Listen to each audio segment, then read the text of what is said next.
What's up, everybody? So today, in the world of real estate, we have a weak spot. Whether you're a loan officer, whether you're a real estate agent, and look, some people are doing this well. A lot of us, and me included, at least until recently, because of the guest on the podcast today. Some people are not doing this really well, and what I'm talking about is your presence on social media. I'm 40 years old. I just kind of barely missed the generation where I grew up with Instagram in a more meaningful way. YouTube, obviously, there's other platforms, but Instagram, I think, is the foundation of social media in the business world right now. So I've been, ever since COVID, I went off social media. I made a decision for 2024 to step back into it because I realized I'm going to get left behind in this industry if I don't do something about it. And look, it's not going to be the panacea. Very rarely is social media going to be the only thing that you need. But if you don't do anything with it, that's also not a good thing. You're trying to find the balance of utilizing it in a way that feels authentic for you and also that moves the needle for your business. So I'm fortunate enough to be close friends with our guest on the podcast today. His name is Luke Barrow is it L Barrow Fitness, Luke? Yeah, LB Fitness, L Barrow Fitness. LB Fitness, yeah. So Luke is the guy that kicks my ass in the gym. So we have a love-hate relationship. Yeah. And I just, his business model, it's a different industry, right? So I'm a loan officer, Matt's a loan officer, our clients are realtors. But there's a ton of overlap in terms of what actually works, right?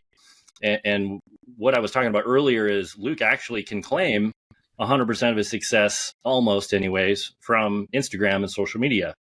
And we were on a hike recently where before the new year ended, last year ended, I was like, dude, I need somebody to help me with this.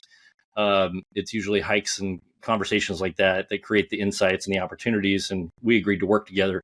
And in 30 days, he's cleaned up my act. And now we still have a lot of loose ends to tie up. And we're going to get into what Instagram needs to be for a real estate agent specifically in our industry to have it effectively move the needle. Luke, you want to say hi and introduce yourself a little bit?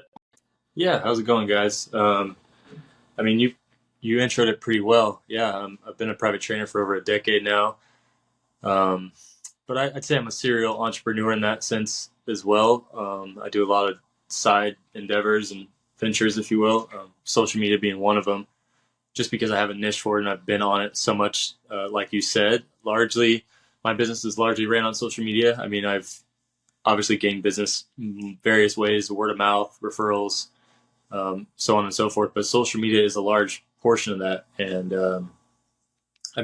to your point, everything's on social media now. So that's kind of where you came to me and said, I got to catch up and, not get left behind, because whether we like it or not, it's here, it's happening, and it's only getting more and more advanced and progressive. So, you're doing yourself a disservice by not being on social media, one, and two, even bigger disservice if you're not advertising. And, if you're a business owner, you're losing out on money. So, yeah, no, great insight. And Matt, feel free to jump in here. But I think what I've noticed in my industry, at least, is people are confused. And you quickly revealed to me what makes a good Instagram page, what actually is good content, what will move the needle.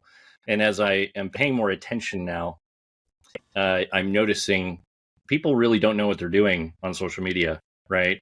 They're getting on, they're creating a reel that is more just rambling, not really saying anything succinct, no hooks. And there's a lot to be left to be desired with what's out there. So what's exciting about that for guys like us is there's opportunity there because we can do it better. And that's where I want to maybe get into a little bit of like, what are the obvious pitfalls what are the traps that people fall into with social media where it's more just kind of spinning their wheels and wasting their time? Can you maybe get into that a little bit, the do's and don'ts? Yeah, to your point, it depends on what you're going for, right? If you're trying to monetize and build a business, then you got to treat it as a business. I think a lot of people go on social media and I'm guilty of it. We all do. You can get lost and down a rabbit hole very, very quickly, whether it just be scrolling through videos and, getting lost that way, or just doing unintentional things, in general. I mean, if you're trying to run a business, it's got to be intentional time, on social media, which, like I said, easier said than done. But I think knowing that before you go into it is huge, because in a do's and don'ts sense, there's going to be a lot of trial and error with social media, just as there was for me. And there always is because it's progressing, every day, and there's always something new coming out. There's always something more that you can be doing, and you're always going to essentially trying to catch up, or be playing catch up, if you will. But if you're intentional with your time, then you'll stay the course and stay with the crowd, if you will. But now, what if someone's starting from scratch like I was, right? What would be your tips immediately to get them to clean up a page that kind of doesn't really have any design to it? It's just, you go on there, you see the pictures at the pumpkin patch and the random pictures of food, and oh, by the way, I do mortgage or real estate, right? Yeah. That's got to be, like I said, you have to have a game plan going into social media. My best advice is separate the two, like I've mentioned. If it's a personal page right now, but you want to turn it into a business page, or you want to create a business page, you have to keep those separate, because it has to be relevant content and consistent content, right? If you're a real estate agent and you're posting yourself at the pumpkin patch, I'm coming to your page and I'm not really sure what you do, how you do it, what you're going for. I mean, to my point again, you have to treat it like a business. I mean, if you're not in the office when you're selling real estate, or with other clients talking about or showing them pictures of your pumpkin patch, right? You're going through the motions of the business and how to do it, depending on the type of work that you do. So for me, for example, fitness, right? I try to limit and balance the non-relevant content, that doesn't serve my page, that's not going to contribute to like more success in the fitness and health space. So for people just starting out who have a lot of just kind of random stuff on their page, you have to clean that up in a professional sense. When I come to your page, what am I first going to see? Well, if you're a real estate agent, I want to learn about real estate. I want to know how you can help me with real estate, right? If I'm looking for a real estate agent. So are you that person? If I see a pumpkin patch, probably not. I mean, I'm going to go to somebody else's page who has a clear and precise, direction, and they have the knowledge and the tips that I'm like, okay, this is consistent. It looks good. Visually, visual's half the battle. When we first go to a page, it's probably 90%, right? Visual. I mean, what do we first see? So if it's kind of all over the place, I'm not staying there. I'm not staying on your page, and I'm certainly not engaging with that page, because again, social media, most people get on there and they go down a rabbit hole, and our attention spans are just swipe, swipe, swipe, swipe, next. We only watch something for, depending on if it captures us or not, but our attention spans are pretty short. So if I don't see exactly what I'm getting in the first 5 to 10 seconds, I'm probably going to exit the page, and go to the next page. So is this like a 80-20 rule here, or are you kind of like more along the lines of 100-0? Because I totally agree with what you're saying, and I also see value in people seeing a little bit of the personal side to maybe they connect with you and you build trust that way, because they're like, oh, Matt's got a daughter and they go to the same school as my daughter, and Matt's into golf and I like golf, and maybe there's some similarities there. Or if it's a small portion and if it's done right, or do you really think, hey man, at least early on while you're building an audience, you got to be focused, and then you can start to trickle that stuff in? What's your thoughts there? Yeah, that's a great question. When you're first starting out, I think consistency wins. So I would say it's more 100-0. Got it. Just until you've established your page and you have that content, that relevant content to your business to show people like, no, this is who I am. Now, once I've built that, which I have, I can start to trickle in my family, or like, hey, I'm golfing, and like people can come to you for different interests. Also, and it could be more 80-20. But when you're first starting out, but your page has the cohesive look to it. You've got the highlights that are business related. You've got a professional bio and photo, and your first 10 to 30 posts look relatively cohesive throughout the page, and then you could probably start trickling in some personal stuff here and there. Exactly. And I think you have to be very careful and specific with that personal stuff even after you've built a page, right? For me, I can show, more family stuff if it's like Jason said early on, like a hike, because it's still health and fitness related, right? I'm getting my steps in, or I'm specifically posting, more personal side of things, like here's my friends, here's my family, or whatever it may be, but I'm not going away from fitness and health completely. Yeah. So it's not just time wasted or just mindless posting. It's still with a clear purpose of I still live it. This is my lifestyle. I'm showing you that's still, and we're still getting to the point. But I think you have to find a way. You'll learn, like I said, through trial and error, what resonates more with your audience as you start to build your page. But to your point, for the first, depends on how much business you want or what you're going for. Again, what your goals are with social media. But if it's strictly business and to gain business and followers and such and build that up, it's definitely 100-0 to start out for the first few months, no matter what. That's just, if you have 10 posts and even 2 of them are of your family, or 2 or 3, and then 7 are business, and they're kind of just scattered in there. I'm like, he's not very consistent with it. Like it sounds like it's more of a hobby to him, right? This looks like more of a hobby than it is a real business structure. Yep. So I'm not taking it as serious as I could. Now you go to a page and I can see it all laid out in front of me. There's info, there's tips. It's clear. It's like you mentioned, that's visual to me. You've captivated me. You've earned my trust to stay there for at least a little while. And then from there, I can decide, hey, the follower is going to decide ultimately. Your audience is going to decide what they want to see, but visual is getting me there. So it's got to look good and professional to start, especially if it's a business page. But again, you can kind of play with that, rule of thumb, maybe shy away and back down to 90-10 or 80-20 if you see how that resonates with people. But I never really, even my personal page or my business page, I never really go down to 70-30, if you will. I'll stay around that 80-20 rule. I want to make sure it's still relevant to health and fitness. That's what I do. And I can have a separate page on the side that's all family, all friends, all family, all fun, all cool lifestyle, cars, this, that. Like I can do whatever I want. And I can even put that in my bio and tag that page if I want people to go to that page, right? There's ways you can do it to say, hey, I still have a life. I still have a family. Yep. And if you're interested in learning more about that, here you go. Here's a personal page. Here's a page I keep on the side for those specific instances that you can take a look at to get to know me more. But I think this type of content, just kind of like, not unintentional, but just kind of talking, being yourself. People are going to get a feel naturally for who you are, your tone, your mannerisms, the type of person you are to some extent. It's not you golfing, it's not you, here's me playing basketball, but we don't really need that, at least to start. When I'm coming to a business page, I don't want to see basketball or golf or family photos. I want to see business. I want to see exactly what I'm getting. Yeah. Thank you, Luke. Really helpful.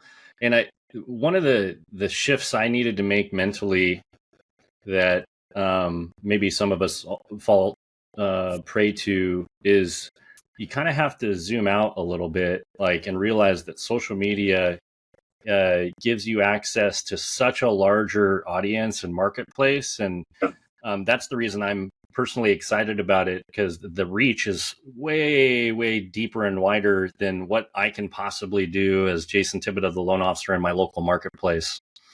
And I think that I love the tip that you shared where you have your personal page even on your bio that's tied if people are interested in that. Yeah. But again, if I'm trying to gain market share, and obviously that market share could be in the state of California or other states, I don't think personal content is super relevant, right? And I think that that's where it really resonates with me, is really just zooming out your perspective of, look, you're trying to build and scale something here that's way beyond your local marketplace. Yeah. And social media is the one and only thing that can do that effectively, assuming your content is quality, consistent, and is providing value. So it took me a while to kind of understand this. You know, you read books like Alex Hormozy, people underestimate just how big the market actually is, right? They're pigeonholing themselves into their local marketplace. And of course, the local marketplace is the foundation of what most of us do. But technically, we can lend in other states. Realtors can do business in other states. We just interviewed a realtor who does a lot of business in Utah and Idaho who lives in California, right? So it really resonates with what you're saying. In terms of like frequency of posting, like somebody who's just getting started out, the other thing is, like you mentioned, it takes time to figure out what works and what doesn't, right? Yeah. One of the things I don't want to convey here is, well, if you don't have it all figured out right away, don't do anything.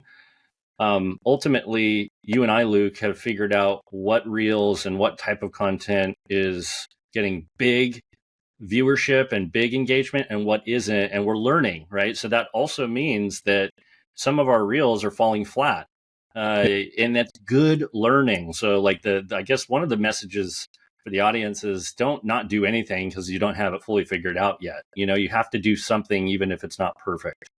Yeah, 100%. I mean, again, it just goes back to treating it like a business. I mean, you have, let's say you are a real estate agent, right? You have your real estate business day to day where you're out and about going through your day, but you have, if you're trying to build social media, that's another business. Like, you have to spend time on it daily, right? You have to, whatever you put into it is what you're going to get out of it, just like anything else.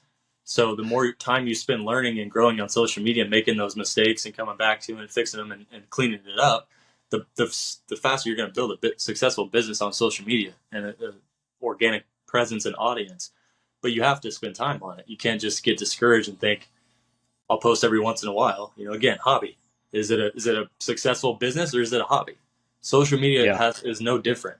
It's no different. If I'm just, you know, for me, fitness, if I have like 1 or 2, maybe 3 clients on the side, that's a hobby, right? That's not a full-time business. That's because I'm not putting effort into getting more clients. That's more of a hobby. I'm just keeping them on the side and kind of doing my own thing. Social media has to be treated the same exact way. I mean, you're going to be extremely busy because you have another job, essentially. It's another full-time job. Yeah, and it's kind of like door knocking for realtors, right? They get the door slammed in their face all the time. Welcome to rejection. It's kind of like cold calling, right? So yeah, it's an important message that I think people need to hear, that at the end of the day, you have to start somewhere.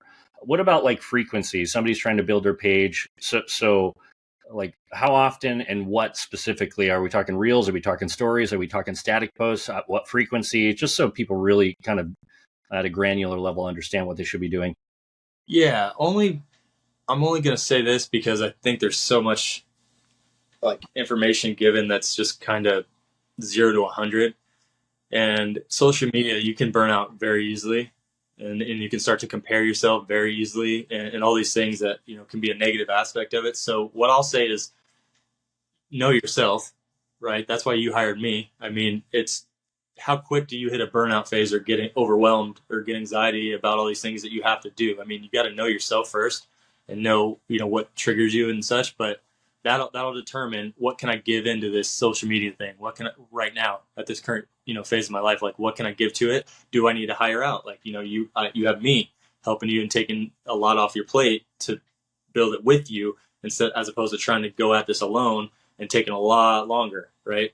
So the frequency, that's first, determine that. And if you're someone who's like, I'm 0 to 100, I go all in or all or nothing, I'll post every day, you know, then I'd say Instagram, the algorithm changes all the time. I mean, it's always changing and switching up on you. But if you're building something, I'd say at least 3, a brand new page, I'd say at least frequency wise, you want to be posting 3 times a week, static, that stays on your page that people can see.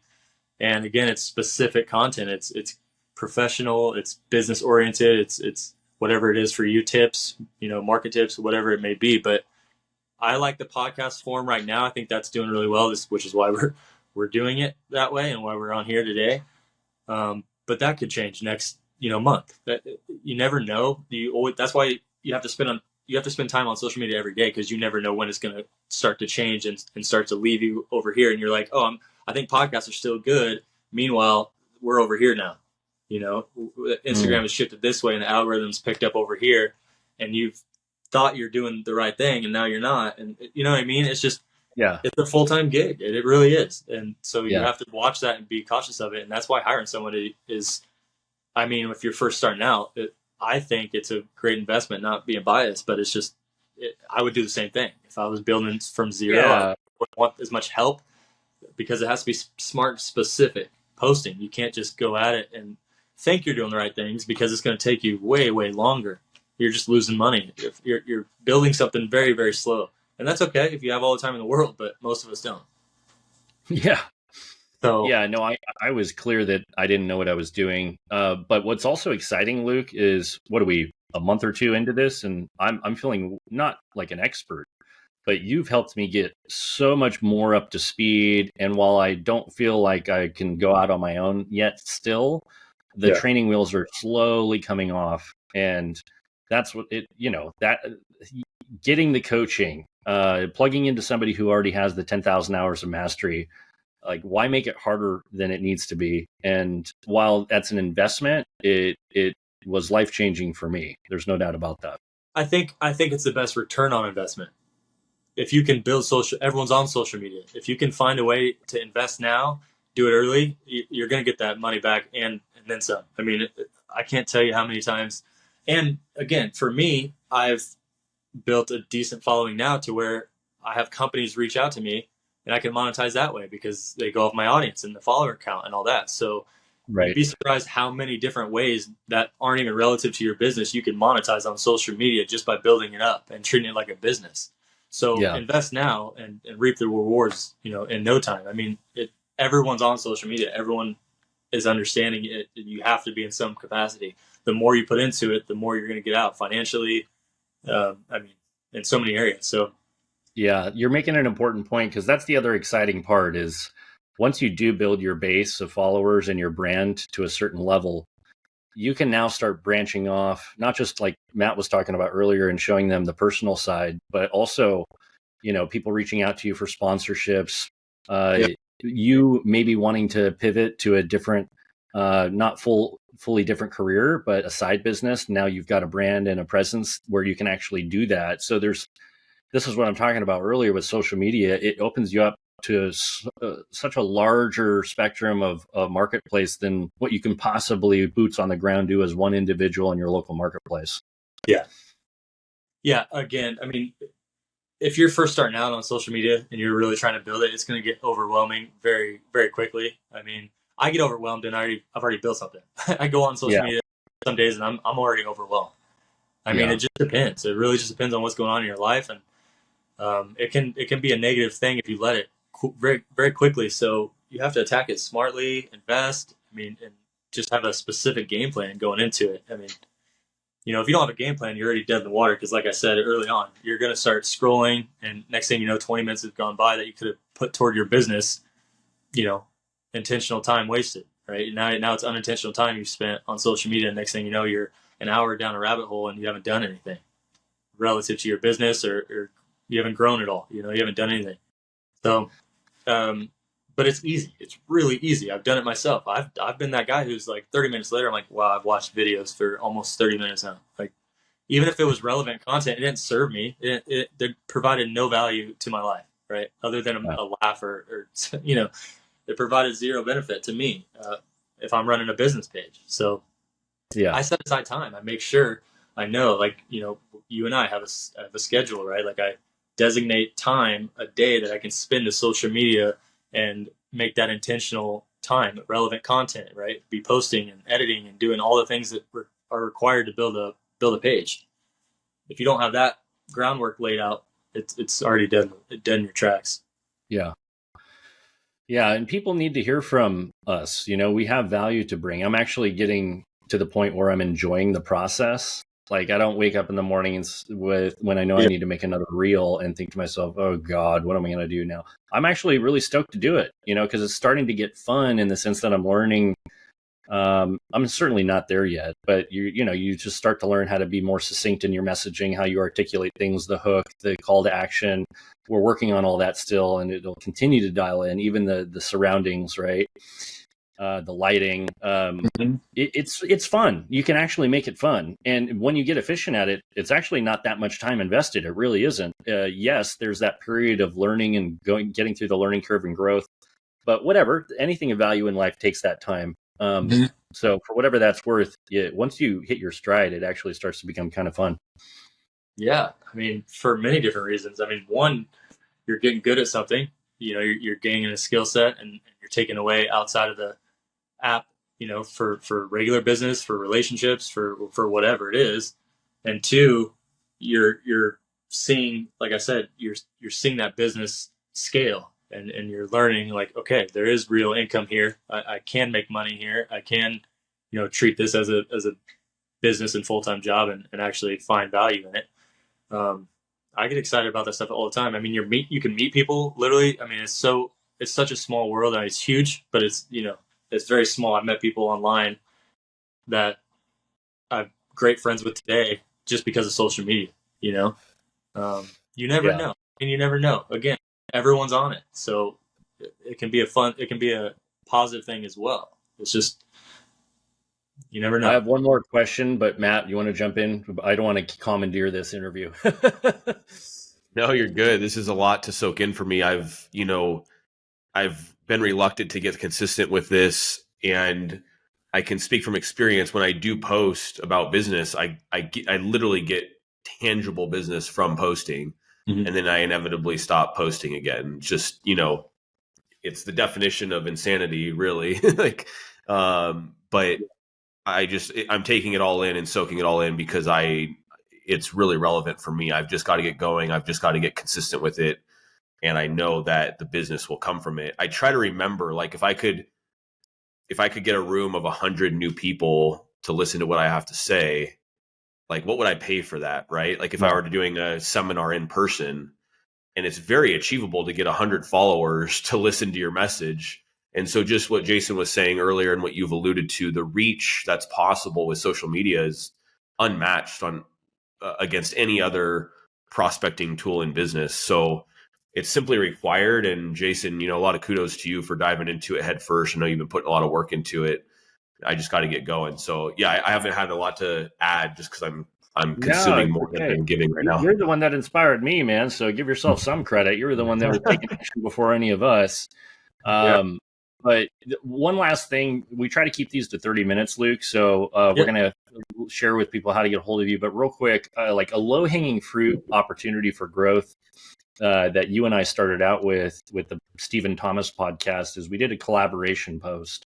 I want people to know that that's possible, because it was eye-opening to me that I could post something, get them to agree to collaborate with me, and then my post ended up on their wall. And like the gold rush, so to speak, or the way to accelerate things is to find some influencers in your network that are willing to collaborate with you, that have the thousands or tens of thousands of followers already, and watch your growth accelerate when you start doing collaborative posts or work with them. So maybe you could speak to that a little bit for a minute or two, and we'll wrap it up. Yeah, it only takes one. I mean, it's a numbers game. Social media, just like anything else, it's a numbers game. And the more, you get 300 new followers, I mean, how many of those do you think will come to business in some capacity, right? Even if it's just 5, it depends on what business you're in. But I mean, it's much better than 0 because you weren't on social media, or you were too scared to make the consistent content, or whatever it is. But yeah, to your point, there's so many ways, and that's why I said invest in somebody, or get someone who knows what they're doing, because those are little tricks that you're not going to know yourself, right? Like, you would have never known you could invite somebody as a collab. You could have figured it out, but knowing, like, having that structure right away, just by starting, okay, I hired somebody, now he knows exactly where to go with this, takes all that guesswork off your plate, and you're going to get there a lot quicker. There's so many different things you can look at on social media to get there quicker. And if you're doing it specifically, right? If your time is intentional and specific, and you have that knowledge, which most people won't have the knowledge, hire out. But yeah, the collaborated thing is a really good way to reach a wide audience, someone who's already built a page, because yeah, it'll show up on both screens, both pages, if, it's a collaborative post, and all of those followers and, all of that audience is going to see yours, and vice versa. So, yeah. Yeah, it's huge. It's huge. And it takes one person, man. Like, you meet one person that's, for whatever reason, changes the trajectory of your career. So I know everyone's like so hyper focused on, I only have a couple hundred followers. I shouldn't be doing anything. Look at this guy's got 600,000 followers. What am I even doing with myself?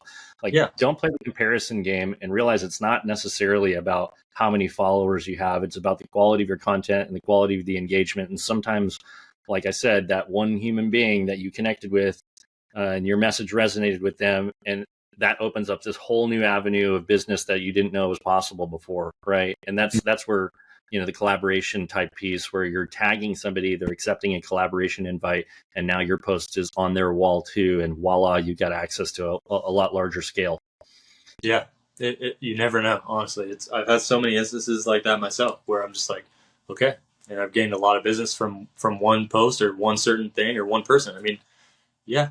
It's all interconnected. Social media is all interconnected, and it only takes one. It's like I said, numbers game. The more people you get over on your page and visible, it's going to hit at some point. It's just a matter of when. You're going to give yourself a really good chance by staying consistent. Because when it comes time, let's say you do that collaborative post, make sure you need to make sure your page is relevant and it looks good, and what I mean? Otherwise you won't want to do a collaborative post. Oh, this is going to show up on my friend's page who has 70,000 followers.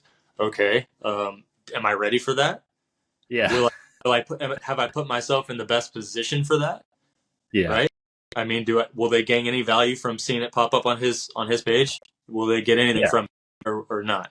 So at the very least on this, sorry to interrupt, but at the very least on this, to the audience, make sure your business portrait isn't, some cropped photo from you at the bar because you like the way you looked in that one, right? Make sure your bio is dialed in. Have a couple of static posts pinned that introduce yourself and look professional. It doesn't take a lot. An ounce of prevention is worth a pound of cure. Don't overthink this. It doesn't take a rocket scientist to figure out what looks professional and what doesn't. Spend a little intentional time on cleaning that up. Last thing I'll share, and then we'll wrap up. Like, we had one post that obviously nothing has gone viral because it's too early, but one of my posts got way more viewers, way more engagement, and it was a learning moment for me, right? What is the audience looking for? And to your point earlier, Luke, all it was the question posed, how much are closing costs? Yeah. And all of a sudden, boom, blowing up with views, and people want to hear what that answer is. So it really taught me as a loan officer, for realtors and borrowers alike, what are they actually looking to learn? And sometimes it's way more simple than we think, right? We're overthinking things. We're trying to get all elaborate with market updates and this and that. No, they want to know how much their monthly payment is and how much cash they're going to have to bring to the table to buy a house. So reminder, don't overthink things and simplify. All right, wrap up. Luke, how does somebody look you up? You are a celebrity trainer. You're a trainer. I'm not a celebrity, by the way. So you also train non-celebrities. But Luke has been life-changing for me. He's also a good human being at the core. He's just a good man. So it's really cool to be able to train with him, because he's not the guy that's going to run me into the ground when I'm not feeling great. He also knows when to push me when he knows I need a push. Like, he almost has a very therapeutic type approach to the way he does things. So if anybody's interested in the work that he does, and who knows, maybe he's interested in working with you on the social media front, how did they get a hold of you, Luke? Yeah, my social media tag is at L Barrow, my last name, Barrow Fitness. That's my username. Again, my name is Luke Barrow, but that's my username. You can look me up on. I'm not super active on other, I don't do TikTok. Again, could be probably monetize on that too, but I don't do TikTok. And I'm not super active on Facebook, but yeah, Instagram's the best way to reach me. I'm very, very active every day on there. So that's where I spend my time. So at L Barrow Fitness, you can reach out. Yeah, we'll probably be collaborating on this podcast with our Instagram pages. So there you go. Yep. Putting it in action. All right, everybody. Thanks for listening. Have a great day, everyone. Thanks, Luke. Thanks, Matt. Thanks, guys.